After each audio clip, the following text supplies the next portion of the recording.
Oi meninos e meninas, bem-vindos ao meu primeiro vídeo nesse canal do YouTube. Vocês se inscrevem aqui embaixo, ativem o sininho das notificações, curtem, comentem, compartilhem com os amigos, certo? Se esse vídeo atingir 100 likes, eu vou postar um próximo vídeo falando sobre mais coisas de redação. Brincando, galera. Brincadeiras à parte.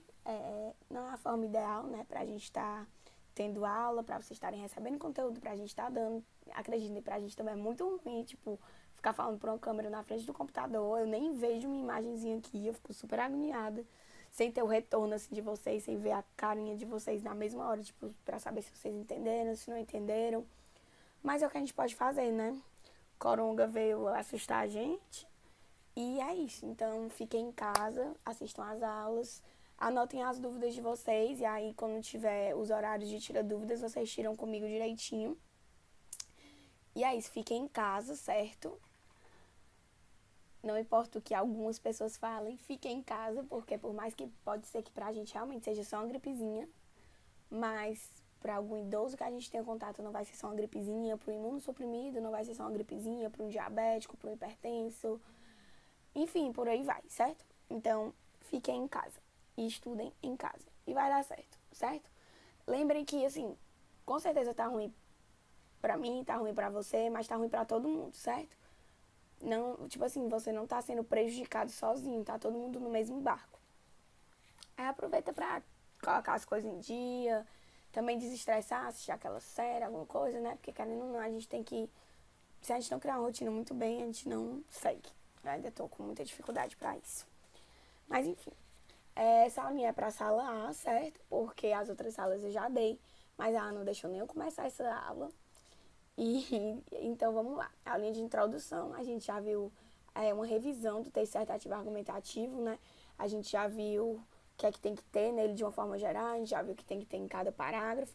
E agora a gente vai ver o que é que tem que ter na introdução, depois a gente vai ver o desenvolvimento, depois a conclusão.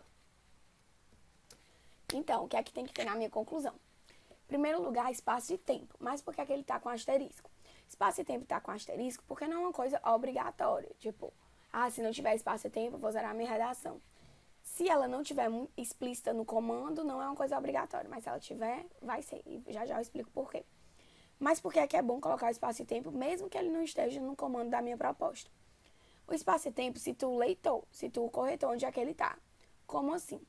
Por exemplo, se eu vou falar do direito do idoso do Brasil do século XXI, se eu começo com no Brasil do século XXI, os direitos dos idosos, não sei o que, o meu corretor já começa lendo o meu texto sabendo onde é que eu estou falando. Ele já vai saber que eu estou falando do direito dos idosos e não é no Brasil do século XVIII, nem na Austrália do século XXI, entendeu? Então ele já vai entender onde é que ele está situado. E por que, Bianca, que eu não posso falar do Brasil do século XVIII? Se o texto não especificar, você poderia, na teoria, mas vamos pensar. O Enem é uma prova super atual.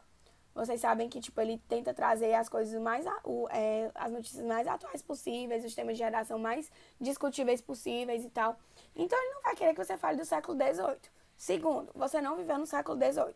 Então, a probabilidade de você saber falar sobre os direitos dos idosos do século XVIII é mínima. Então não tem porquê, certo? E por que eu não posso falar da Austrália, Bianca?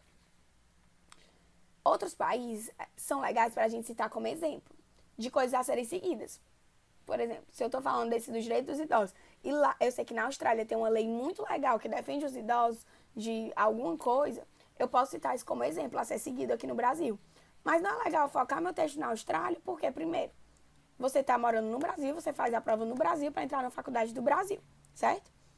Quem faz o Enem quer que você entenda que você tem responsabilidade sobre esse tema, que o Estado tem responsabilidade sobre esse tema e que esse tema deve ser resolvido no Brasil, certo? Então, ele quer saber se você tem essa criticidade para entender o que é que não funciona aqui, o que é que você acha que poderia ser feito para melhorar. Enfim, ele quer que você, tipo assim, ele quer saber se você é orientado, entendeu? Tipo, ele tem noção de onde é que ele vive, ele tem noção do que é que se passa e ele sabe como é que a gente pode resolver. Então, no texto eu estou falando da Austrália. Outra coisa que também, se vocês pararem para pensar, faz muito sentido. Você vai saber solucionar o problema no Brasil, porque você sabe como é o modelo de governo. Você sabe que é executivo, legislativo, judiciário, você sabe que a gente tem os ministérios, prefeitura, presidente e por aí vai. Você sabe como é que funciona na Austrália? Você sabe quem é que faz as leis, quem é que vota, quem é que investe em alguma coisa.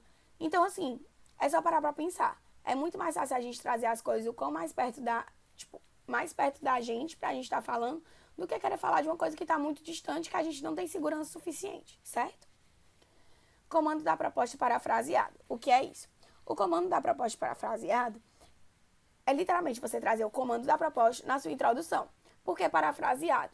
Porque você não é obrigado a trazer exatamente da mesma forma. Até para não ficar, muito copiado, digamos assim, né? Se você trouxer, as palavras-chave, ou se você trouxer parafraseado, que é, trazer sinônimos, trazer palavras que indicam a mesma coisa, você está trazendo a mesma ideia do seu comando, certo?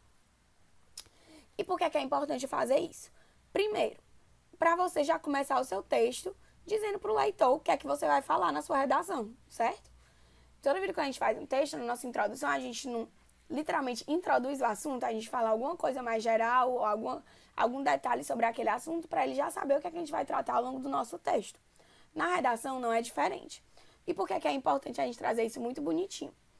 Porque eu friso muito isso com vocês. Se na minha introdução eu trouxer A e B, no meu desenvolvimento eu tenho que trazer A e B, e na minha solução eu tenho que trazer A e B. Não adianta na introdução trazer A e B, para no meu desenvolvimento trazer C e D, e na solução E e F. Como assim?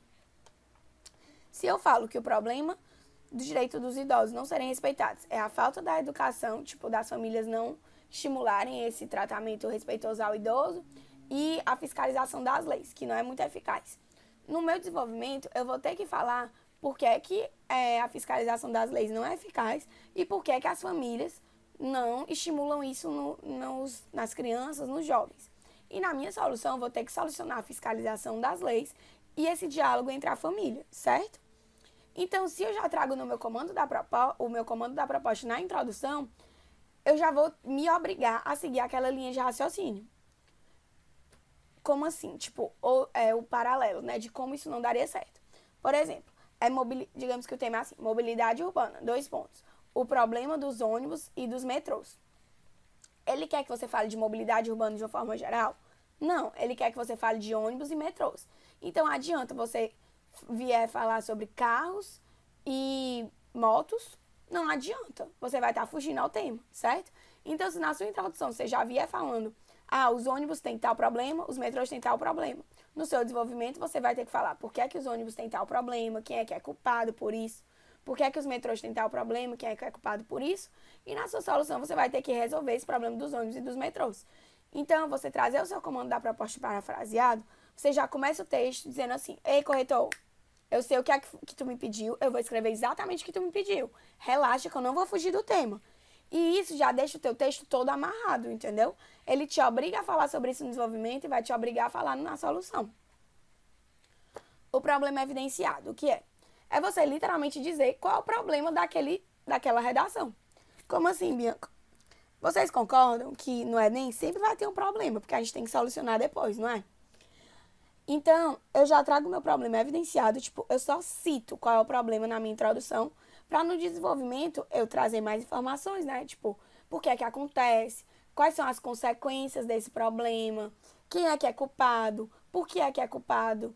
Então, se eu falei que existe o problema X, eu vou dizer qual a causa desse problema, qual a consequência que ele traz, quem é que não faz alguma coisa para que ele exista, ou então quem é que faz algo para que aquilo exista, certo?